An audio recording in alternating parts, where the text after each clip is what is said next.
Welcome to another episode of Lunch with the Shark. Join us as we dive deep into discussions about business, accounting, and finance to help you build a business that thrives. Now sit back and have a bite with your host, the Shark CFO, Vidal Espinosa. Well, hello, good afternoon. Welcome to a new edition of Lunch with the Shark. I am your host, Vidal, the Shark CFO Espinosa, and I am really happy to be here with you on this Monday afternoon. Thank you for joining us. Thank you for being present here with us. It's a very, very nice day here where we are at. And I'm actually watching the ocean. I'm looking at the ocean like every day for the last 3 months or so. And it's really amazing. It's really amazing to see the differences on each day, how the ocean goes, whether sometimes it's very rough, other days it's very calm. And today it seems to be very calm, like it's a very relaxed, easy day. I hope that's the same way that your Monday is going. I hope that, and you're gonna hate me for this, but I hope that every day of the week it's a Monday for you. Like you wake up and you have the desire and the wish and the energy to start your week and create new plans, follow with your goals, reach your goals, and all that fun stuff. I actually love Mondays. It's funny because Saturday and Sunday we decompress. We do technically genuinely decompress, thanks to Jeff, because he actually drugs me to decompress, move from business to family, and I've been doing that. Actually, yesterday I did not have a cell phone with me. I actually left it in my nightstand, and I did not have a cell phone. Somebody even asked me, "Hey, do you mind watching this video and giving me your opinion about it?" And I have no cell phone. I have no chayo. Like Ana Georgia says, chayo. That's what she calls their cell phone, chayo. I don't know why. I don't know where it comes from. I have no freaking idea, nor do understand her language.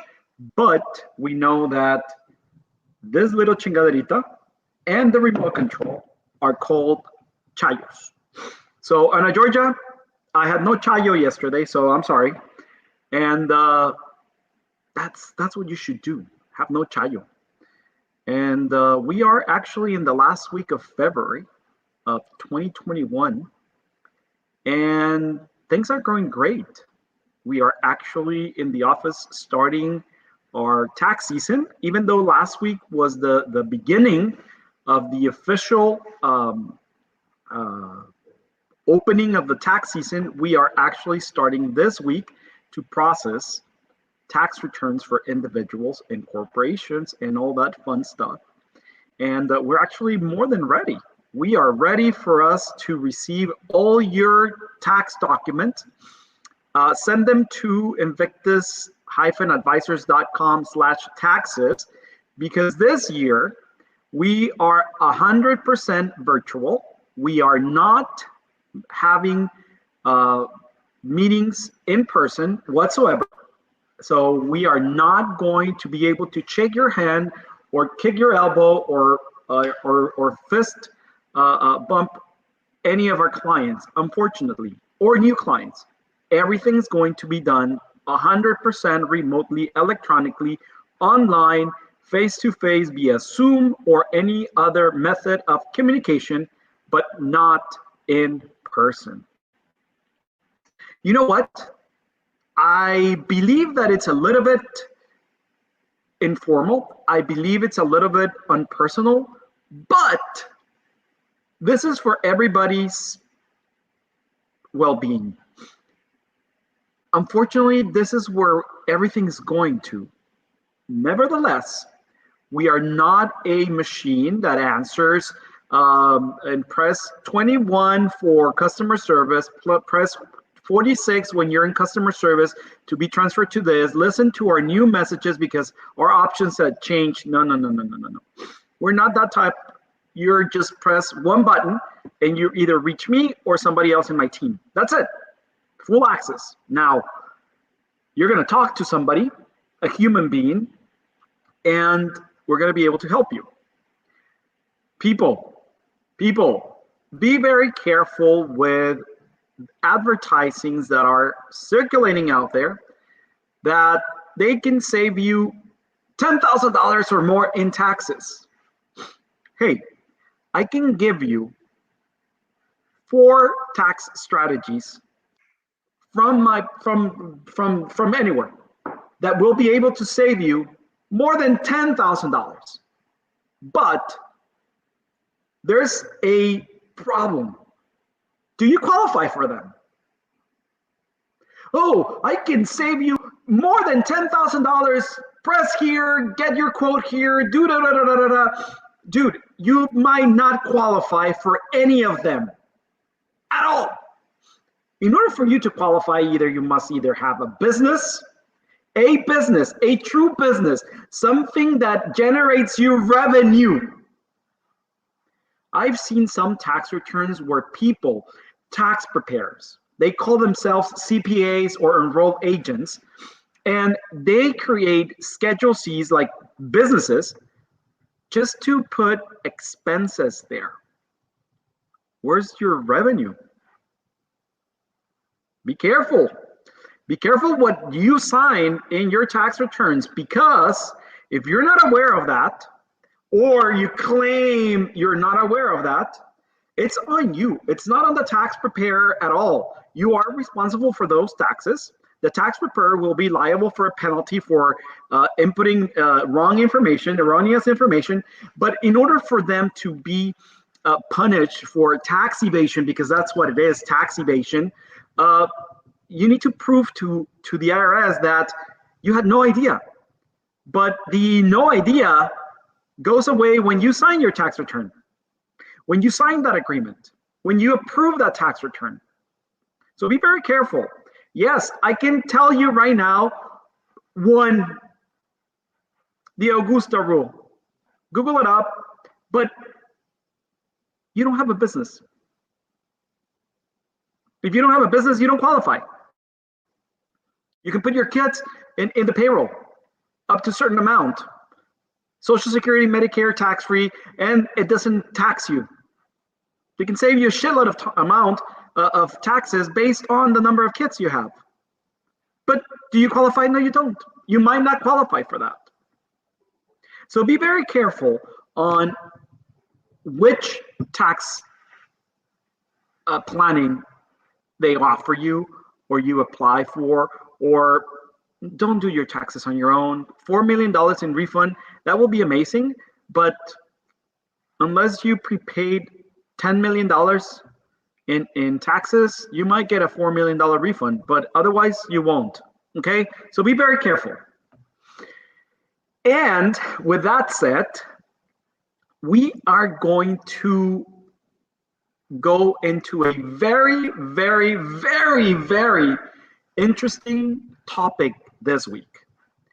We're going to cover how to price our product or service. Most of you out there price your product by the wind is blowing north, I'm going to price it at this amount. Or you know what, the wing is going this way, I'm going to price it this way. You know what, my competitors are pricing it at $1, so I'm going to give it 75 cents. That's good. That's great. That's amazing. Yeah. What about your costs? Do you even know what's your margin on that? What's a margin? Dude, how are you pricing your products? How are you pricing your services? Are you a commodity? If you're providing a service, you're not a commodity. Stop with that. Because if you're providing a service and you are pricing yourself as a commodity, you're actually fucking us over to everyone that we provide a service. Because the consumers out there are going for us to be priced as commodities. And we are not commodities. A brain, it's not a commodity. Your years of experience are not a commodity. This shit, it is a commodity. But this up here, it's not a commodity. It's cost me a shitload of money, a shitload of time to know what I know. And I'm still learning. Every day I learn something new. Every day I get information uploaded into my brain that not everybody knows in my field. We strategize. Every strategy has a cost behind it. So how do we price our products or services? What do you do to price your products or services? Oh, the consultation for doctors are generally $20. Yeah, but my knowledge, my expertise don't grant you $20. I charge $2,000. Oh my God, you're super expensive. Well, go somebody else. Oh, but you explain things differently than any other doctor. That's worth $2,000. Oh my God, but you're too expensive. With somebody else. Oh my God, I've gone to 5 doctors and nobody has cured me, but you cure me in the first appointment, but you're too expensive. Do you hear? Do you actually listen to yourself? Oh my God, you are the first consultant that has told me this and has been taking the time to explain to me this and this and this, and I actually understand you, but you're too expensive. Well, I'm so sorry. Oh my God, you are supposed to charge for the pains and problems that you cure from your clients. Well, I think you haven't been audited by the IRS, because when you are, you'll see. And you'll come back running and knocking on my door and like, oh, can you help me? I should have spent this much instead of paying the IRS $100,000. Well, your pain hasn't been there until right now. Nevertheless, how do you price your product or services? Is you charge for your product or services. It's one of the most important business decisions you make. Setting a price that is too high or too low, at best, limits your business growth. At worst, it could cause serious problems for the sales and cash flow.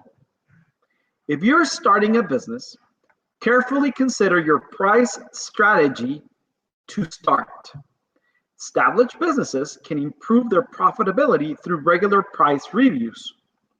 When setting your price, you must make sure that the price and sales level you set will allow your business to be profitable. You must also take note of where your product or services stand when compared with your competition. Products, services. So this is going to help us build a price strategy and how to work out your costs and pricing to make sure your business is profitable. It also looks at different pricing tactics and changing your prices. Are you actually scared to charge your clients what you're worth if you're a service provider? If you do that, you don't value your time, you don't value your knowledge, you don't value yourself, and it actually tells your client that you do not believe in what you do. Plain and simple. Oh, but I need to start a very, very low price so they can get to know me. I think that's what you're trying to convince yourself, so you can go out there and you're trying to know yourself, not your clients know you. You're not selling a coffee mug that you can go buy in China for $1 or less and sell it here for what the average price market is. You're not gasoline.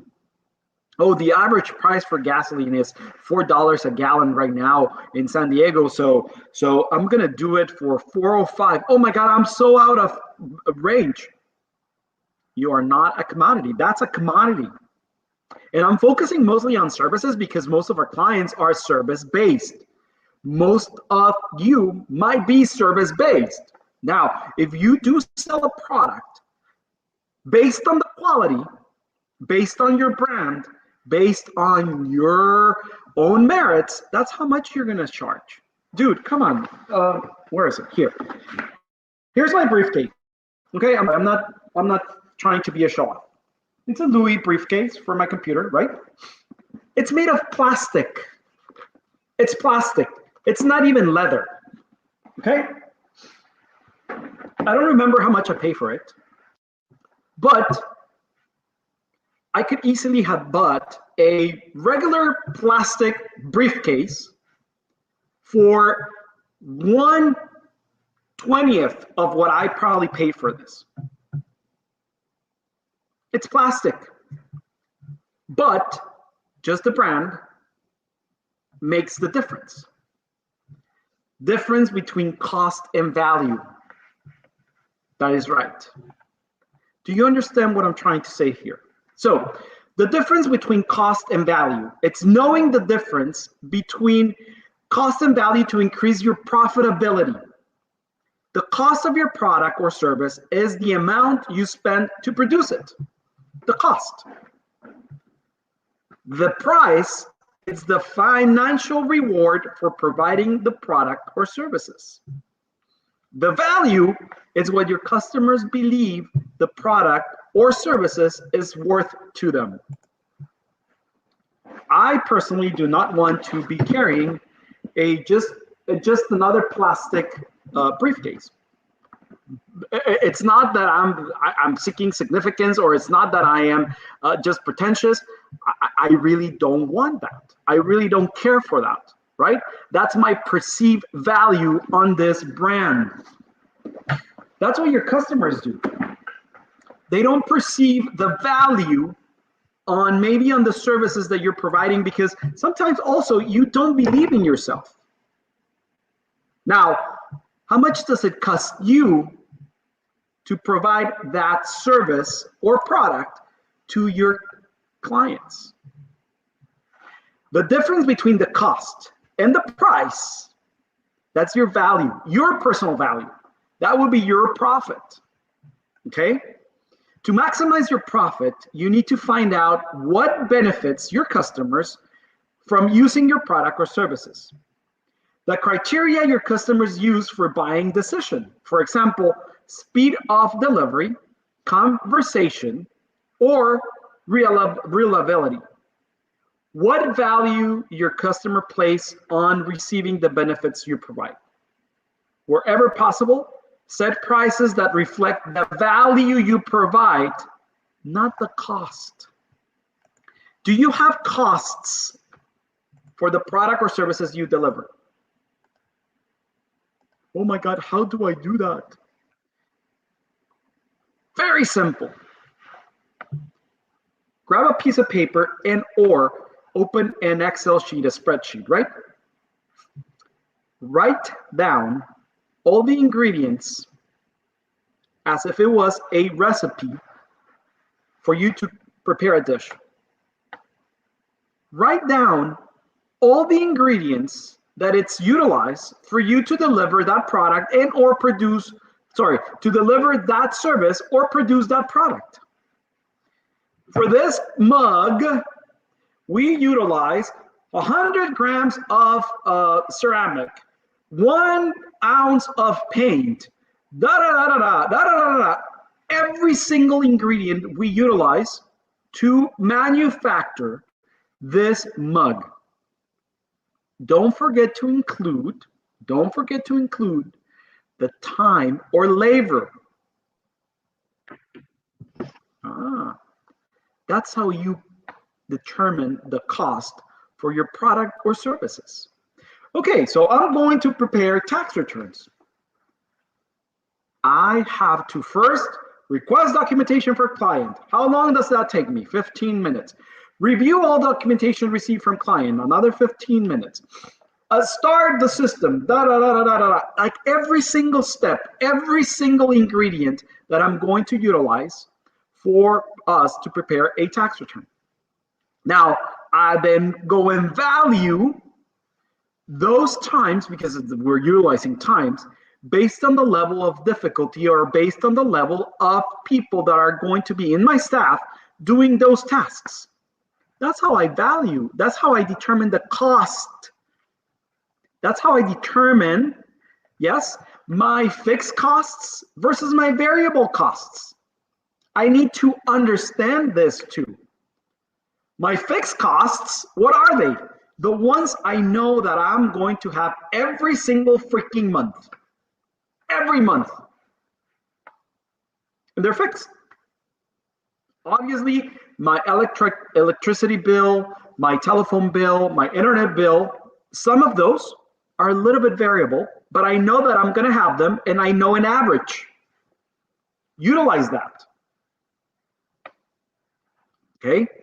But the first and foremost thing that you need to do is determine the cost directly associated with probably manufacturing this mug and or delivering the service for the tax returns. That's your cost. Okay? That's your cost. Don't forget about your fixed costs.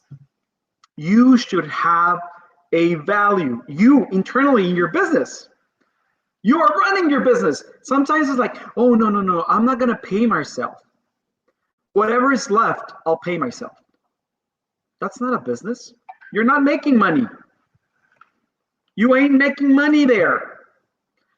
Add a payroll salary amount that you want to draw every single freaking week or month so you can add that into the cost. You're not working just for whatever is left. You are not working for whatever is left. Oh, but you've said that you are not supposed to be the most expensive employee in the company. That's not being the most expensive company of the company. Listen. At the end of the day, you're being the most expensive employee in the company because if you are hands-on, fully on your company and not letting everybody else do what they're supposed to be doing, your team, and you're micromanaging, you're costing the company a shitload of money. That cost, it's associated to your value.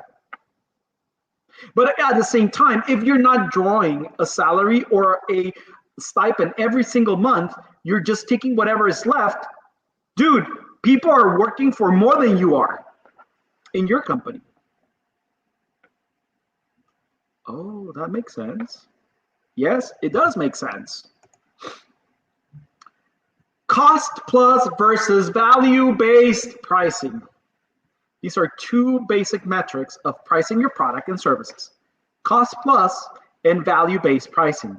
The best choice depends on your type of business. What influences your customers to buy and the nature of your competition? Cost plus basis pricing. This takes you the cost of producing your product or service and adds an amount that you need to make a profit. This is usually expressed as a percentage of the cost. It is generally more suitable for businesses that deal with large volume or with operations in marketing dominated by competition. For example, this mug.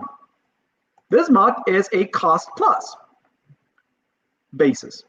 The cost is $1. The average is probably, I'm going to mark it up 20%, so I'm selling it for $1.20, $1.50. Because I'm selling it at wholesale. I might be selling millions of these mugs. But when it comes to this briefcase, the cost of producing this briefcase would be, I don't know, 20, 30, 40, 50, let's say that's $100 of producing this briefcase. But just because of this little chingaderita here in the front, this is going to be value-based because it's the perception that the clients that get that brand give it to it, a value-based. And their value They can actually charge $3, $4, $5,000 for that shit. Do you see where I'm coming from? Are you valuing or are you pricing your service based as a commodity or based on what you solve? Oh my God, if that's so simple for you to do, you're just inputting numbers into a database to prepare my numbers. No, not. Yes, you are. You're just inputting checks into your database and they're being classified. Do you know how to classify them? Do you know how to classify them to maximize their tax deduction? Oh, you're just preparing a tax returns, but entering data in the system does it for you. Really? Do you know the tax code so you know where to actually input it into the tax return so you can maximize those tax credits or maximize those deductions? You need to understand that. How to build a price strategy. You need to decide whether to use cost plus or value-based pricing. It is important to find out what your competitors offer and what they charge. If you phone your rivals and ask them to quote, you can use this information as a framework. It's probably unwise to set your prices too much higher or lower without a good reason. If you price too low, you will just be throwing away profit. If you price too high, you will lose customers. Unless you can afford to lose them, or you can offer them something that they can't get anywhere else. The perception of your product or services is also important. In many markets, a high price contributes to the perception of your product as being a premium value. This might encourage customers to buy from you, or it might deter price-conscious customers. It all depends on what type of customers you want. We are turning away clients as we speak. We're turning away clients after interviews with me. We just had one this weekend, last Friday, before we went on our weekend. He called, or they called, to request extra hours of consulting for no fee. I'm like, dude, based on what you're telling me and based on what we've experienced with you, you are not at this range, you need this, and I am not going to give you my knowledge for free. I give my knowledge for free to whomever I decide. You need a lot of help. That help, it's expensive. Knowledge, it's expensive. Lack of knowledge, it's more expensive. And it all depends, again, on how you're perceived individually on your own. Value pricing versus cost plus pricing. Whatever pricing you set, check that they cover your costs and delivers a profit. Okay, so next couple of days, we're gonna be discussing different pricing tactics, how to set up pricing, and all that fun stuff. But remember, pricing is so you can sell. If you sell yourself at the beginning really low, it's going to be very difficult to become what you want. You must set real and realistic goals. Okay? And it's going to be close to impossible to price from a plastic briefcase to this type of briefcase. It's going to be close to impossible unless you spend a shitload of time and a shitload of more convincing. Okay? But you can only do that by adding value to your product and or services. Add value to your product or services. So today we're going to end up today's show with a quote from Angie Hicks. And she's the founder of Angie's List. I don't know if you're used to it, if you're in the US. So she said, know what you bring, know what you don't bring, and build a team that covers everything you need. Wow. Know what you bring, know what you don't bring, and build a team that covers everything you need. It's been great seeing you today. I hope you have a good afternoon. Bon appetit. Ciao. Thank you for listening to Lunch with the Shark. If you would like to set up a consultation with the Shark CFO, Vidal Espinosa, visit his website www.invictus-advisors.com and don't forget to subscribe on Facebook, Instagram, YouTube, Twitter, and LinkedIn.